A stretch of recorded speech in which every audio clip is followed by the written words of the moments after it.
कल्पना कीजिए उस समय की जब संसार में अंधकार था, मानवता जातियों में बटी थी, धर्म अहंकार का कारण बन चुका था और सत्य कहीं खो गया था।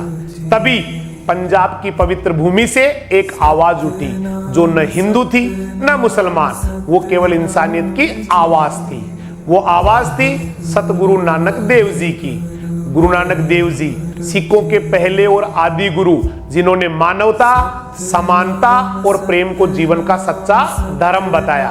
उनका जन्म राय भोई की तलवंडी, जो पाकिस्तान में ननकाना साहिब में हुआ। कई विद्वान उनकी जन्मतिथि 15 अप्रैल 1469 मानते हैं, जबकि कुछ के अनुसार 29 अक्टूबर 1469 को उनका जन्म हुआ। किंतु जनमानस में उनका जन्मदिन कार्तिक पूर्णिमा को ही मनाया जाता है, जो दीपावली के 15 दिन बाद अर्थात अक्टूबर नवंबर के महीने में पड़ती है। इसलिए ये दिन सिर्फ एक जन्मदिन ही नहीं बल्कि प्रकाश पर्व कहलाता है, क्योंकि उस दिन धरती पर ज्ञान और करुणा का प्रकाश उतरा था। बचपन से ही नानक जी सवाल करते थे, अगर ईश्वर एक है तो मानव क्यों बटा है।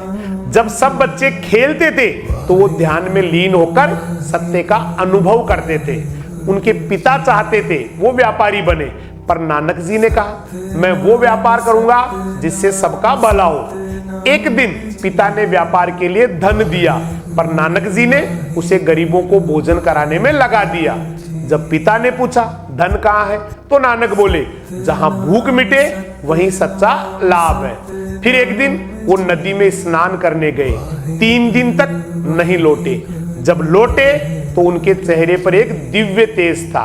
उन्होंने कहा, ना कोई हिंदू ना कोई मुसलमान, सब एक है, सब उसी एक परमात्मा की संतान है।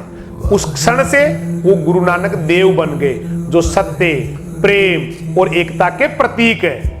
उन्होंने 40,000 किलोमीटर की यात्राएं की, जिन्हें उदासियां कहा गया।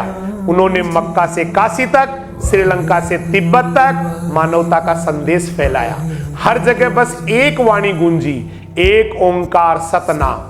सच्चा एक ही है, नाम ही सच्चा है। उन्होंने 3 अमर उपदेश दिए, नाम जपो अर्थात ईश्वर को याद करो, कीरत करो अर्थात ईमानदारी से कर्म करो, वंड छको अर्थात जो मिला उसे बांटो। वाहे गुरु जी का खालसा, वाहे गुरु जी की फतेह। गुरु नानक जयंती की हार्दिक शुभकामनाएं। आपका जीवन भी उसी प्रकाश से भरे जो 550 साल पहले एक साधारण बालक से पूरी मानवता को आलोकित कर गया।